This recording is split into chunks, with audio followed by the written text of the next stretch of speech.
Ring of Honor 2014 top prospect winner, Hanson. How are you tonight, sir? I'm fantastic. Yourself? I am doing very, very well. First of all, I want to thank you so much for being on episode 128 with us tonight, and I'm very, very excited to know more and let the world know more about who is this Hanson guy that people are buzzing about so much. Hey, man, thanks for having me on. I'm very gracious to be on. Awesome. All right, well, without further ado, let's get into knowing more about you. So, Hanson, why did you choose professional wrestling? Did you have any other options, or did you want to become a wrestler as a kid?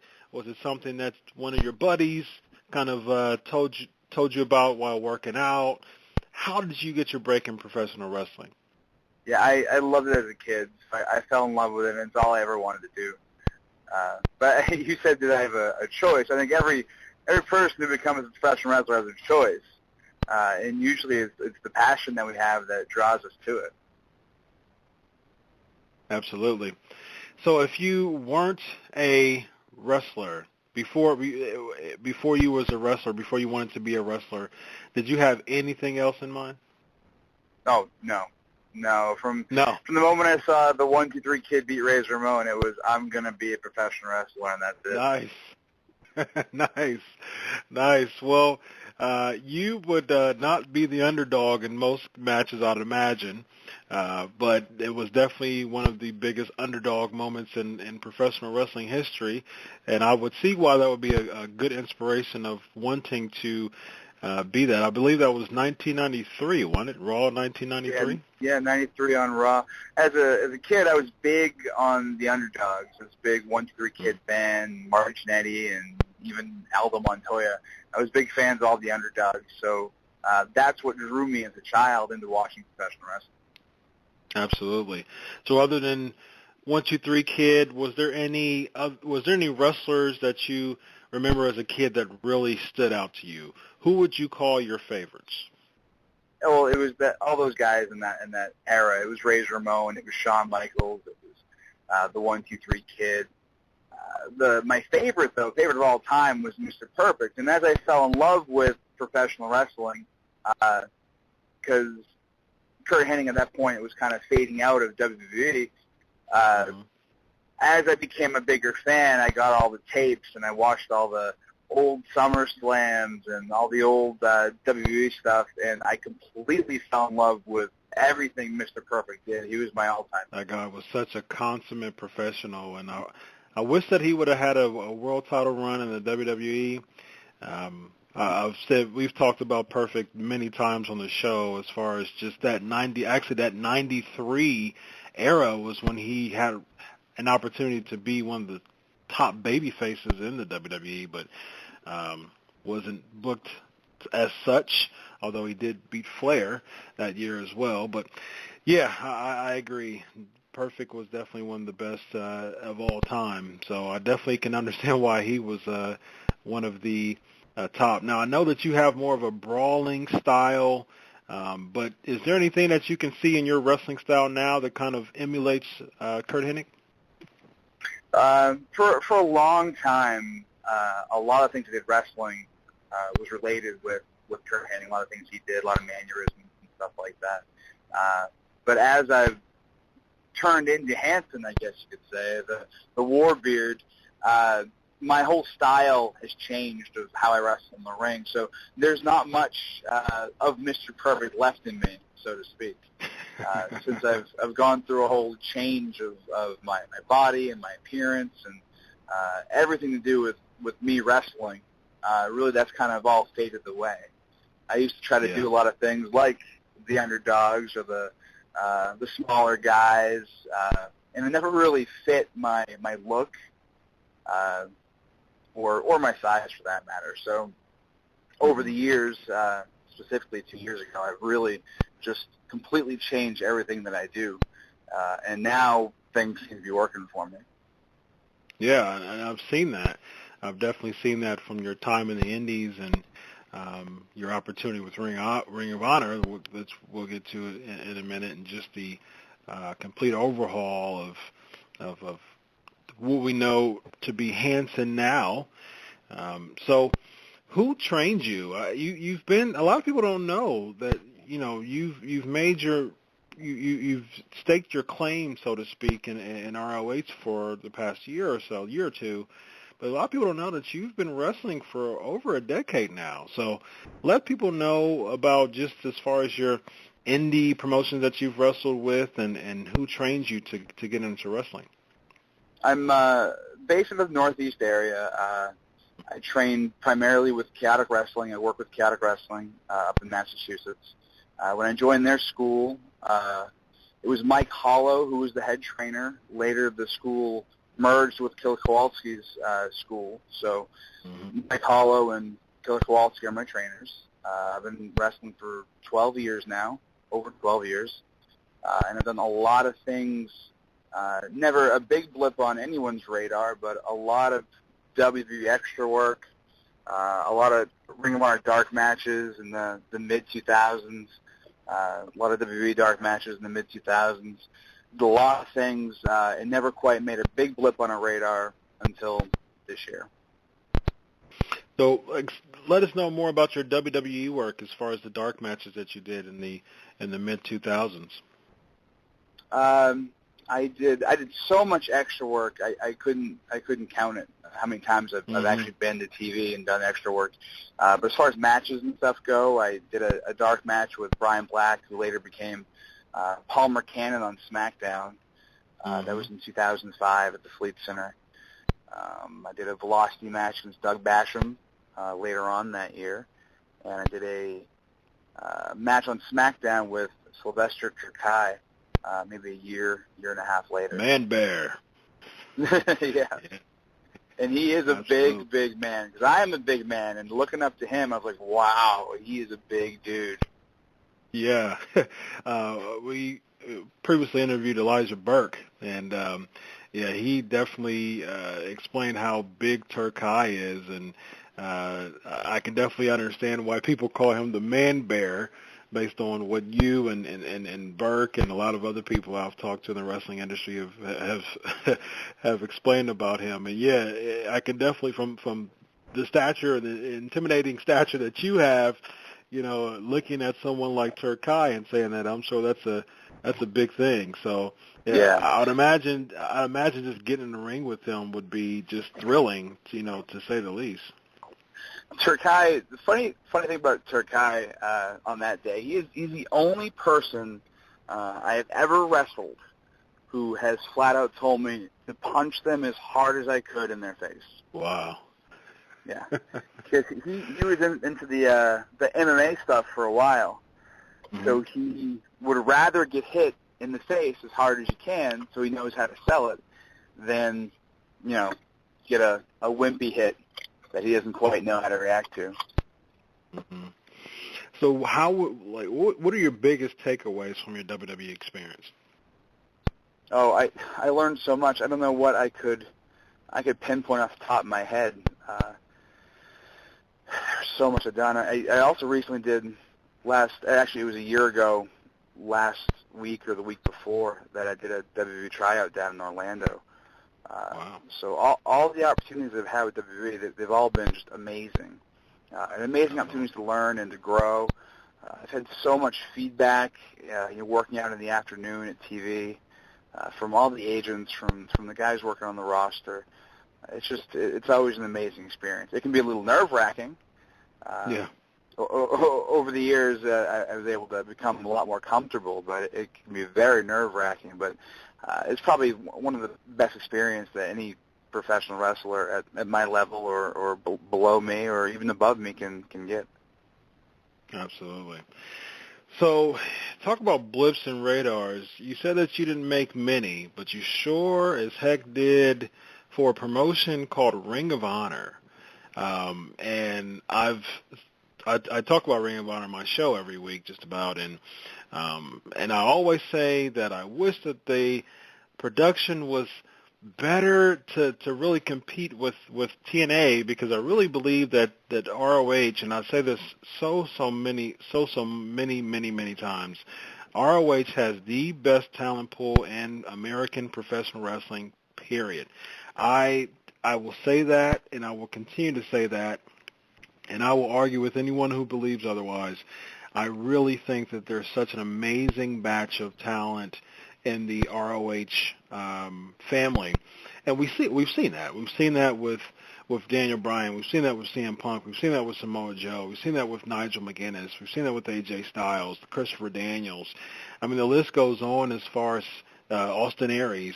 The list goes on as far as the people who have been really honed and really honed their craft in Ring of Honor. And you was in a yearly tournament that Ring of Honor has called the Top Prospect Tournament. And you was making some noise in the very beginning with the agility in your size, and I watched the tournament, and it's so funny. I've been watching wrestling for all of my life, so that's since the early 80s. And so I've seen a trend when a new guy comes in, the fans usually boo the new guy because they don't know the new guy.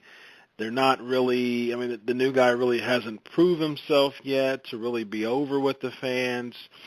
I mean, there's been only a few exceptions to that. But for some reason, I noticed that you kind of came in at heelish a little bit and was playing the heel role. But that kind of quickly gravitated to people cheering you because of the agility that you have and your wrestling for the size that you are. And people got behind you very quick, just the spinning heel kick that you do, the cartwheels that you do in the ring. And people got behind you. So, and you end up winning the Top Prospect Tournament against, defeating Raymond Rowe. So let us know your experience in that Top Prospect Tournament and how Ring of Honor has really helped you become one of the biggest buzz wrestlers in wrestling right now. Well, Ring of Honor it's the platform that I've always needed. And now with the look that I have, I think that I'm ready to be showcased. And Ring of Honor has given me that opportunity, and I mean, I'm not looking back. This is my chance to actually shine. It's taken me 12 years to get here, so I want to be able to prove something and show people what I can do. And Ring of Honor has given me that opportunity, and the tournament was just the beginning, and it's been really Absolutely. An amazing ride so far. How did you get your opportunity to wrestle for ROH? I did one of the Ring of Honor training camps or tryout camps, the April before, so that was about a year and a half ago. And after the training or the tryout camp, I was told it's not a matter if, it's a matter of when, because they were really impressed with me then. And then I waited and I waited and I waited and I waited, and I'm like, oh, I don't know. They were just blowing smoke or what the deal was. But then I maneuvered my way into the WWE tryout camp about 6 months after that. And as soon as I got word back from WWE that they weren't interested at the present time, Ring of Honor swooped right in and they gave me the opportunity in the Top Prospect Tournament. That's awesome. So what is your biggest memory in that Top Prospect Tournament that you can recall? Well, obviously the victory was really it was something special. But I think the initial tournament, it was the beginning of the tournament, Cheeseburger and then Everett in the second round. Those were all filmed in Nashville on the same night, and the response from the crowd from my second match against Andrew Everett was ridiculous. And even coming back into the locker room and the reaction from the guys in the back, it really felt like, all right, I got momentum, I can feel it. And I think that was a really special moment for me. That match, the reaction, the crowd reactions, it was just awesome. That's awesome. Absolutely. So you won the match, you won the tournament, and you had an amazing very highly respected match against a man called Raymond Rowe, who will also be on the show on October 14th. And because the match went so over, somehow you guys just gelled together, had a bunch of chemistry, and War Machine was born. Let us know a little bit more about War Machine and how that came together, and what are your thoughts about that team just formulating and just being one of the hottest tag teams in pro wrestling right now? Ro and I had never met each other until we wrestled in Pittsburgh for the Top Prospect Tournament for the finals. And, from the moment we hit each other in the ring and then really bonding afterwards and discovering our stories really aren't all that much different. We've been wrestling just about the same amount of time. We've both had opportunities that just haven't quite manifested in anything spectacular. And now here we are. Again, both of us at points in our career were severely out of weight, and we were down and out and didn't know how to get out of gutters. And somehow we found our way, and we ended up in the same place at the same time, and really just fighting for the same thing. We are fighting to become remembered and adored in Ring of Honor. And it's like we're fighting for a common cause. We want a place in professional wrestling history, and Ring of Honor is the place to do it. And the best way for us to do it right now is to become the Ring of Honor Tag Team Champions. I agree. And I'm in total support of War Machine. You guys are actually my favorite tag team in Ring of Honor right now. And you have very War Machine-like music to follow, just the characters that you have, just no nonsense, just brutal, intimidating characters. You just recently had a fantastic match against the Briscoes that really led into a Donnybrook, as Jim Ross would say. Let us know a little bit more about just your experience so far as War Machine, and what tag team matches really that you believe really put you on the map. Well, I think the most recent one with the Briscoes, which ironically is actually our last tag match before Rowe's injury, but that one, and again the Briscoes match that we had in Cincinnati, both of those were really, really big for us to step toe-to-toe in the ring, face-to-face, with really the solid cornerstone of Ring of Honor tag team, really the measuring stick of the tag team division. They've been there since day one. Go toe-to-toe with them, and both times battle to no contests. We were swinging with the Briscoes and standing our ground and really putting ourselves on the map. So it means something in Ring of Honor if you can kick a Briscoe's ass from corner to corner and still walk out of the building. So basically, you were talking about a new look. You were talking about just the Hanson that we see now. What's so different about the Hanson that we see now as opposed to the Todd Smith of old? Well, it was the Handsome Johnny of old. The name and the gimmick that I couldn't shake for the first 10 years of my career. It was the first time that was given to me, and it's what I wrestled as my entire career. So I always the way that we were trained like WWE style, and going to TV as much as I was, and having WWE as the main goal, main focus. And that at that time, it was you needed to be 6'2" and 220 with shredded abs, or you're not getting signed. And in that time frame, that was just the way it is. That's what Johnny Ace was looking for, John Laurinaitis. And that's what you needed to do in order to even get looked at or considered at all for a job with the company. So that was my goal, was to be that. And it wasn't me. So I tried so hard, and every opportunity I was given, it was always just get in better shape. And I literally got to a point where it was like I can't get in any better shape unless I hop on the gas or take steroids or something like that. And that wasn't something that I'm willing to do. I don't believe in that. So it was really, really frustrating. And then injuries built up. I don't have to really get into the details of those, but injuries built up, and I ended up getting in worse shape. And I was mentally, I was really bitter and upset because I was seeing all these guys I knew I was better than, but because they had abs, they were getting bigger opportunities than me. So I think I went into like a dark place mentally, and I ended up suffering a really major injury on my shoulder, which took me out for a prolonged period of time.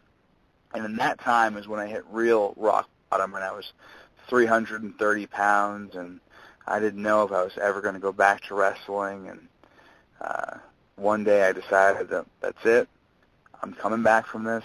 I'm going to change who I am completely, because I've been given this opportunity to change everything and make everything different in the way that it should be, and make a name for myself. And I was able to pull myself out of the really deep, dark gutter and brush off my ring rust, shed.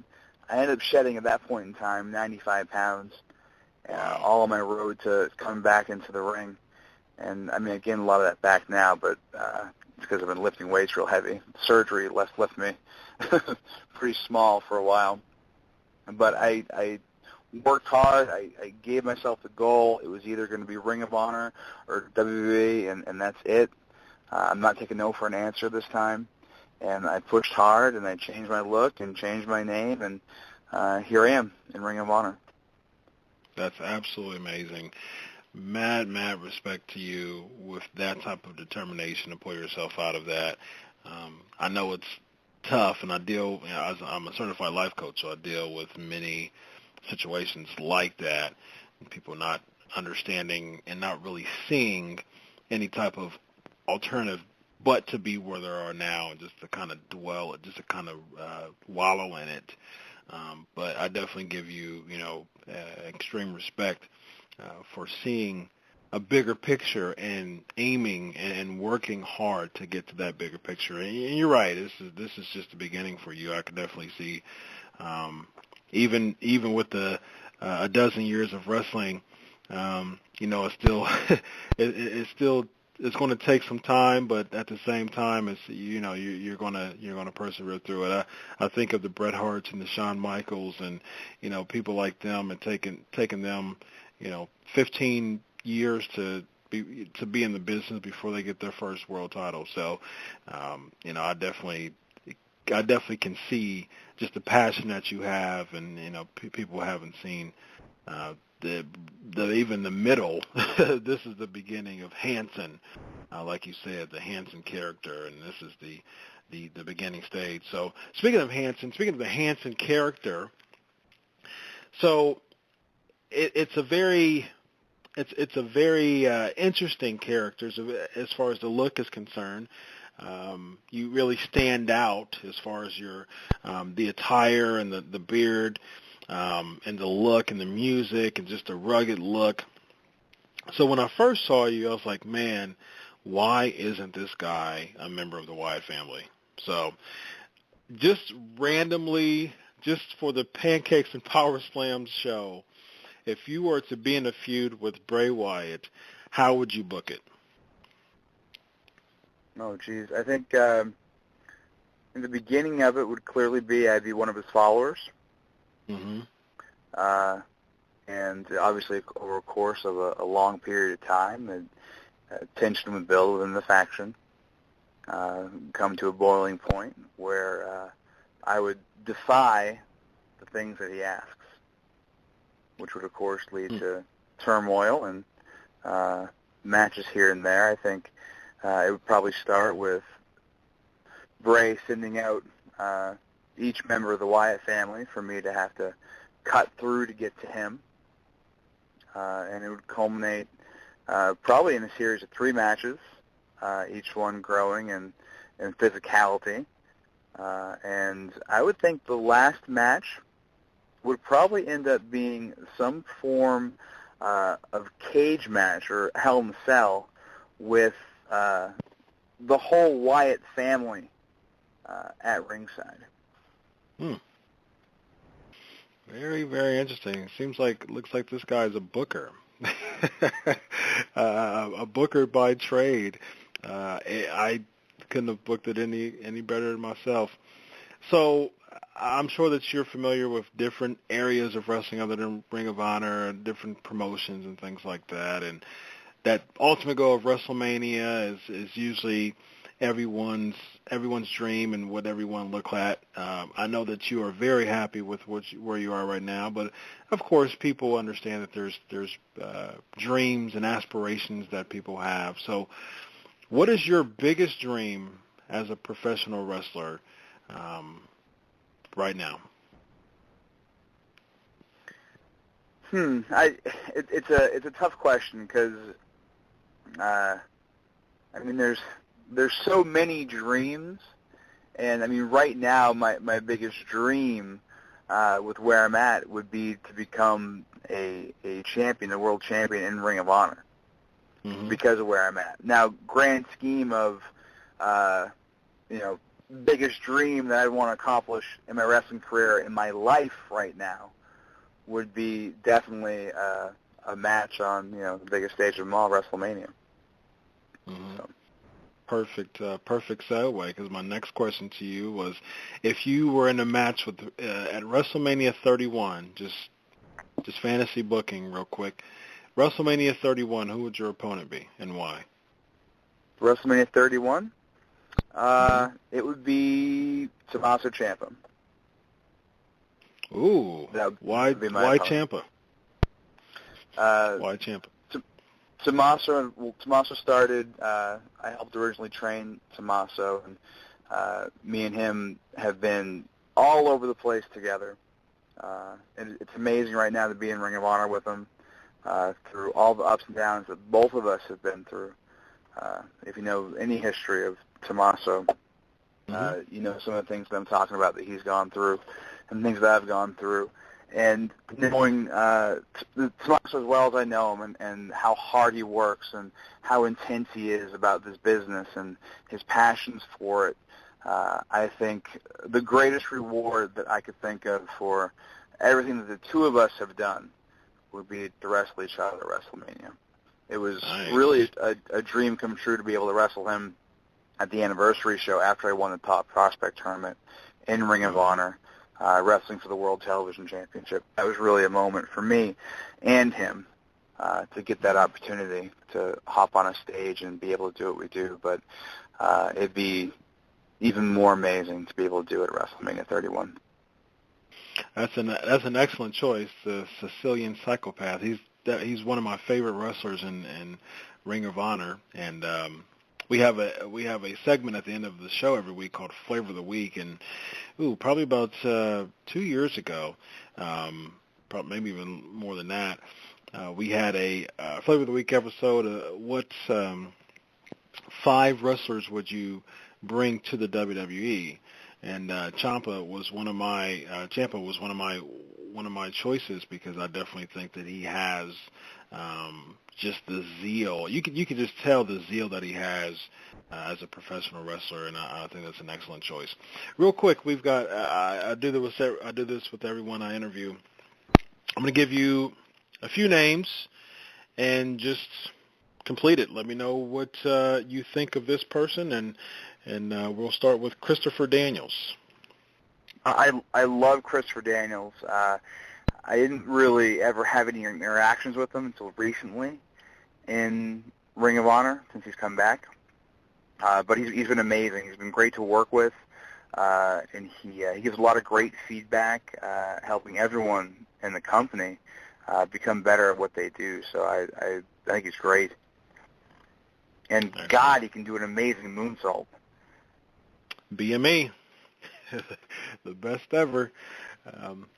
AJ Styles. AJ, same with AJ. I've been in locker rooms with him, but never really had any interactions with him until recently in the Ring of Honor. And from Top Prospect Tournament, the beginning of the Top Prospect Tournament, that was AJ's return to the company, and it was, I guess, my debut in the tournament. And AJ was kind enough to watch all my stuff and give me great feedback, and he's in the same boat as Chris Daniels, just such a great guy and willingness to give feedback to everyone in the company and try to make the company a better place.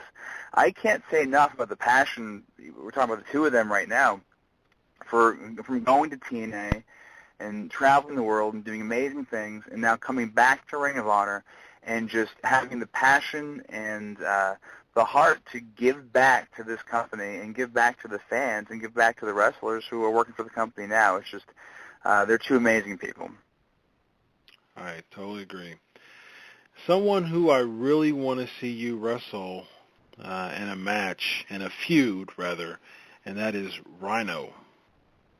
Rhino, I don't think I have ever met Rhino, and I would love to. I think, and I've studied Rhino. I think me and him will have a lot of similarities. Actually, at one point in time, I don't even know if I've really mentioned this before on any of these podcasts or anything, but at one point in time I was talking to the Road Dogg, who was working for TNA, who was interested in bringing me in to team with Rhino.